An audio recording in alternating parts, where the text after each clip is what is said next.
আপনাদের সঙ্গে আবার দেখা করা, কারণ আপনার আমাদের দায়িত্ব গ্রহণের পরপরই আপনাদের সঙ্গে দেখা, তারপরে আবার এসছি। এই আনন্দ থেকে আমি বঞ্চিত হতে চাচ্ছিলাম না। বিশেষ করে এর মধ্যে অনেকগুলো ঘটনা ঘটেছে। ছুটি একদিনের থেকে দুদিন হয়েছে, এখন ছুটি দুদিনের থেকে এখন 4 দিন হয়ে গেছে। ওটাতে আমার কোনো হাত নাই। এটা কেউ না কেউ বুদ্ধি করে করে ফেলেছে ঠিকভাবে, 4 দিনের ছুটি। কাজে সব আনন্দ এখানে একত্র হয়ে গেছে।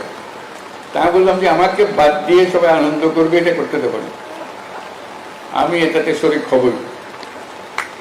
আমি জোর করে এসেছি, আপনাদেরকে কষ্ট দিয়েছি, আপনাদের এই আনন্দের শরীক হওয়ার জন্য। আমি থাকতে পারছি না কেন? যেহেতু একই সময় যখন দুর্গাপূজা হবে, তখন একই সময় জাতিসংঘের অধিবেশন চলবে, যেখানে সরকার প্রধান হিসেবে আমাকে উপস্থিত থাকতেই হবে।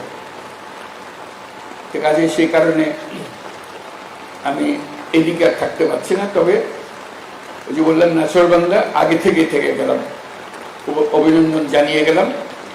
আবার সুযোগ করে পরবর্তীতে আরেকদিন আসবো।